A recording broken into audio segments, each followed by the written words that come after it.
नमस्कार साथियों, स्वागत है आप सभी का ट्रिकी हिंदी पाठशाला में। साथियों, हिंदी अपनों की भाषा, सपनों की भाषा। पढ़ें, बोले, सीखें और गर्व करें। आज मैं चर्चा करने वाली हूँ भक्ति काल के प्रमुख संप्रदाय अद्वैतवाद और विशिष्टाद्वैतवाद में क्या अंतर है। अद्वैतवाद शंकराचार्य के द्वारा प्रतिपादित किया गया है और विशिष्टाद्वैतवाद के प्रतिपादन रामानुजाचार्य। अद्वैतवाद शंकराचार्य के अद्वैतवाद का खंडन करने के लिए ही रामानुजाचार्य ने विशिष्टाद्वैतवाद का खंडन करते हैं और उनके स्थापना दर्शन को वो खंडन करके अपने दर्शन की स्थापना करते हैं। तो आइए सबसे पहले जानते हैं कि अद्वैतवाद की जो प्रवर्तक है या दर्शक है वो कौन है।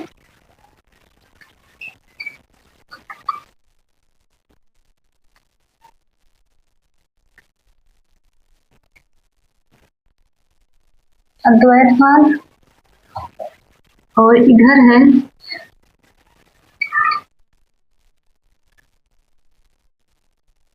विशिष्टाद्वैतवाद।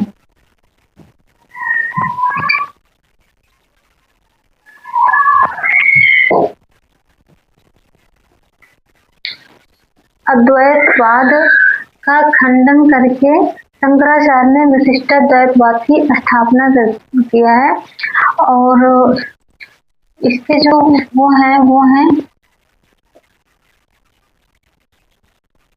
शंकराचार्य और ये है रामानुजाचार्य।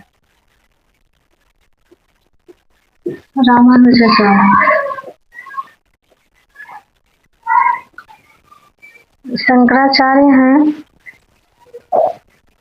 8वीं-9वीं सदी के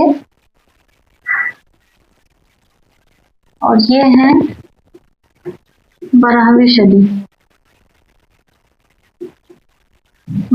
सदी। इनका जो संप्रदाय है वो है श्री संप्रदाय।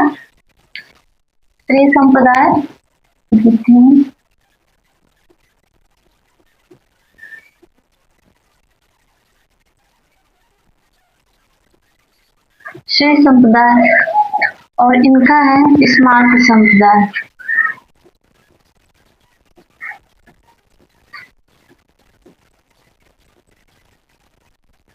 स्मार्त संप्रदाय इनका जो ये अद्वैतवाद का प्रभाव जो है वो कबीरदास पर पड़ा है। कबीरदास पर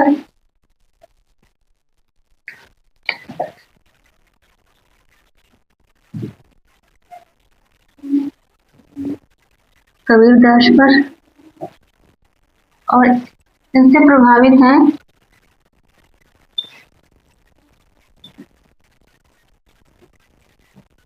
तुलसीदास। अद्वैतवाद का सबसे ज्यादा प्रभाव संत साहित्य में पड़ता है और विशिष्टाद्वैतवाद का प्रभाव जो है वो रामभक्त शाखा में तुलसीदास से पड़ता है। तुलसीदास के विनय पत्रिका पर सबसे ज्यादा प्रभावित है विशिष्टाद्वैतवाद से। उसके बाद कबीरदास जो है वो अद्वैतवाद से प्रभावित है और तुलसीदास जो है वो विशिष्टाद्वैतवाद से प्रभावित है। तो आइए हम जानते हैं ये अद्वैतवाद और विशिष्टाद्वैतवाद ये है क्या।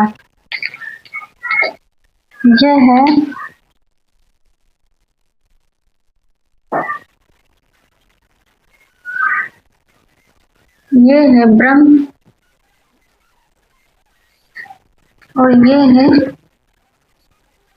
जगत और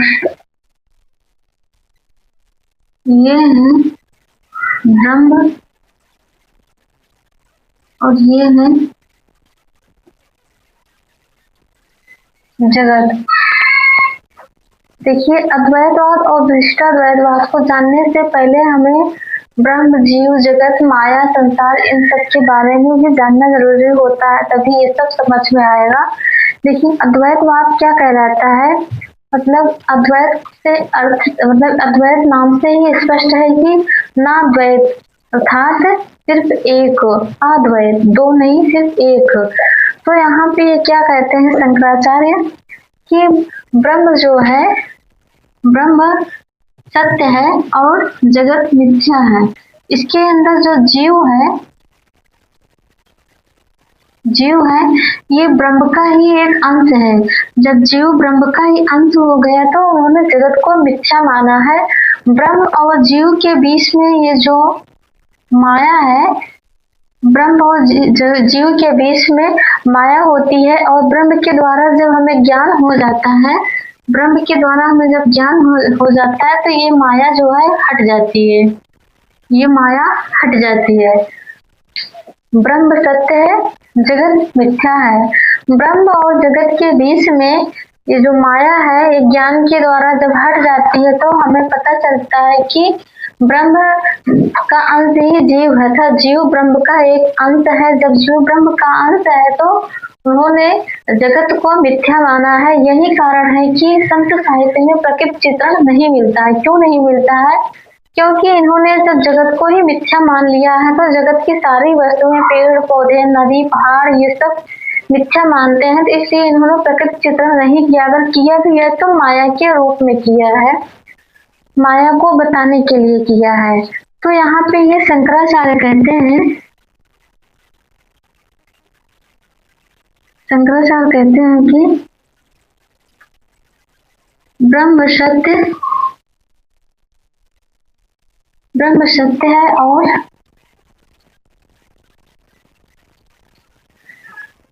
जगत मिथ्या। ब्रह्म सत्य है और जगत मिथ्या। और रामानुजाचार्य क्या कहते हैं, इनके मत का खंडन करते हैं। वो बोलते हैं कि नहीं, ब्रह्म सत्य और जगत मिथ्या नहीं है। ब्रह्म का जो इसका जो एक अंश है ये जीव, ब्रह्म का ही अंश जीव है। जब ब्रह्म का अंश जीव है तो जीव जो है वो जगत में ही है और ब्रह्म, इसलिए ब्रह्म भी सत्य है और जगत भी सत्य है। ब्रह्म सत्य तो जगत सत्य है। ये ब्रह्म जो है ये तो अवतार लिया है,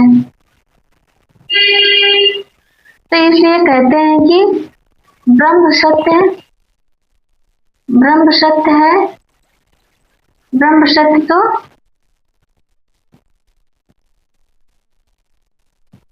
जगत सत्य।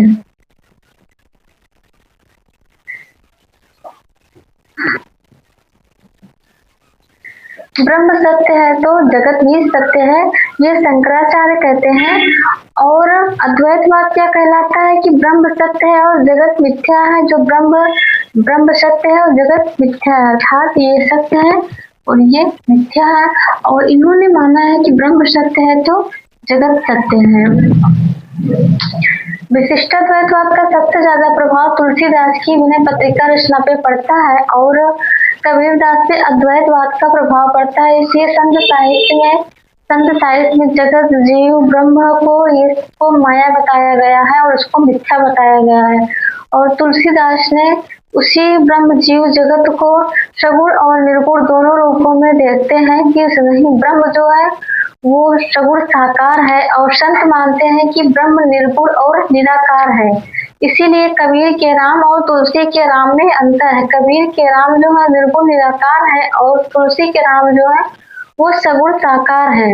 इसीलिए कहा जाता है कि संत साहित्य में प्रकृति चित्रण नहीं मिलता है। क्यों नहीं मिलता है? क्योंकि इन्होंने जगत को मिथ्या माना है और जगत में सारी चीजें जो आती हैं, पेड़ पौधे, नदी, पहाड़, ये सब वो मिथ्या है, तो इसलिए उनका प्रभाव उस पर कम पड़ता है। और मैं इस चित्र के माध्यम से यहाँ पे ये दिखाना चाहती हूँ कि अद्वैतवाद क्या मानता है, ब्रह्म सत्य है, जगत मिथ्या है। और विशिष्टाद्वैत मानता है कि ब्रह्म और जगत दोनों सत्य हैं। साथियों, आशा करती हूँ आप लोगों को यह विशिष्टाद्वैतवाद और अद्वैतवाद में अंतर अच्छे से समझ में आ गया। विशिष्टाद्वैतवाद में क्या अंतर है कि शंकराचार्य ने अद्वैतवाद की स्थापना की और विशिष्टाद्वैत में रामानुजाचार्य ने विशिष्टाद्वैतवाद की स्थापना की। तो अद्वैतवाद में ईश्वर को निर्गुण, निराकार, अलग, अगोचर, अगम्य, अलोक माना गया है, जबकि विशिष्टाद्वैतवाद में ईश्वर को निर्गुण और सगुण दोनों माना गया है। अद्वैतवाद में जीव को माना गया है कि जीव और ब्रह्म में कोई भेद नहीं है, वो जीव का ब्रह्म का ही एक अंश है और उसकी कोई अलग से सत्ता नहीं होती है। जबकि विशिष्टाद्वैतवाद में जीव और ब्रह्म में भेद माना गया है। ब्रह्म ही एकमात्र सत्य नहीं है, जीव भी ब्रह्म की भांति अमर, सत्य और अविनाशी है। और अद्वैतवाद में शंकराचार्य ने संसार को मिथ्या माना है, ब्रह्म को सत्य माना है, जबकि विशिष्टाद्वैतवाद में संसार सत्य अविनाशी है, मिथ्या नहीं है। अद्वैतवाद मानता है कि संसार मिथ्या है, जबकि विशिष्टाद्वैत मानता है कि संसार मिथ्या नहीं है, वो अविनाशी है। माया को क्या माना गया है? अद्वैतवाद में माया को निरूपित करने के लिए नकारात्मक रूप का चित्रण किया है, जबकि विशिष्टाद्वैतवाद में माया के सकारात्मक और नकारात्मक दोनों रूपों का वर्णन मिलता है। और संत साहित्य पर सबसे ज़्यादा प्रभाव अद्वैतवाद का पड़ता है, जबकि विशिष्टाद्वैतवाद का प्रभाव जो है वो तुलसीदास पर पड़ता है। तो एक बार मैं यहाँ पे फिर से बता दूँ कि अद्वैतवाद और विशिष्टाद्वैतवाद में जो मुख्य अंतर है वो है निर्गुण ईश्वर, जीव, ब्रह्म और माया और संसार को लेकर है। तो इसको जानने के लिए सबसे पहले हम देखेंगे कि अद्वैतवाद में ईश्वर को क्या माना गया है। अद्वैतवाद में ईश्वर को अविनाशी, अगम्य, अगोचर, अलग और अरूप माना गया है, जबकि विशिष्टाद्वैतवाद में ईश्वर को निर्गुण और सगुण दोनों रूपों में देखा जाता है। जीव के आधार पर देखें तो अद्वैतवाद में जीव को माना गया है कि जीव ब्रह्म का ही एक अंश है, उसमें कोई भेद नहीं है, उसकी अलग से कोई सत्ता नहीं होती है। जबकि विशिष्टाद्वैतवाद में ठीक इसके विपरीत माना गया है कि जीव और ब्रह्म में भेद स्पष्ट है।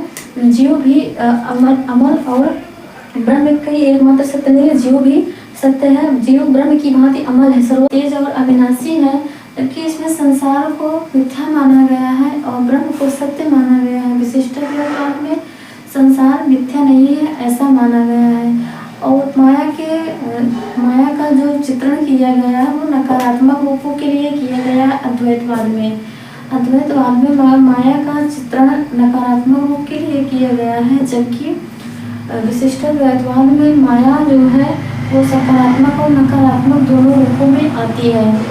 अद्वैतवाद का सबसे ज़्यादा प्रभाव संत साहित्य पर पड़ा है और संत साहित्य में कबीरदास इससे सबसे ज़्यादा प्रभावित होते हैं, जबकि विशिष्टाद्वैतवाद का सबसे ज़्यादा प्रभाव जो है तुलसीदास पर पड़ता है। तुलसीदास की रचना विनय पत्रिका वो विशिष्टाद्वैतवाद से सबसे ज़्यादा प्रभावित होती है। तो इस आधार पे हम देखते हैं कि इसका जो निष्कर्ष निकलता है वो क्या है कि अद्वैतवाद ईश्वर को अगम्य, अगोचर और अलग मानता है, जबकि विशिष्टाद्वैतवाद में ईश्वर को निर्गुण और सगुण दोनों रूपों में देखा जाता है। और अद्वैतवाद में माया का नकारात्मक रूप देखा जाता है, जबकि विशिष्टाद्वैतवाद में माया का निर्गुण और सगुण दोनों रूपों में देखा जाता है। तो दोस्तों आशा करती हूँ आप लोगों को अद्वैतवाद और विशिष्टाद्वैतवाद में अंतर स्पष्ट हो गया होगा। धन्यवाद।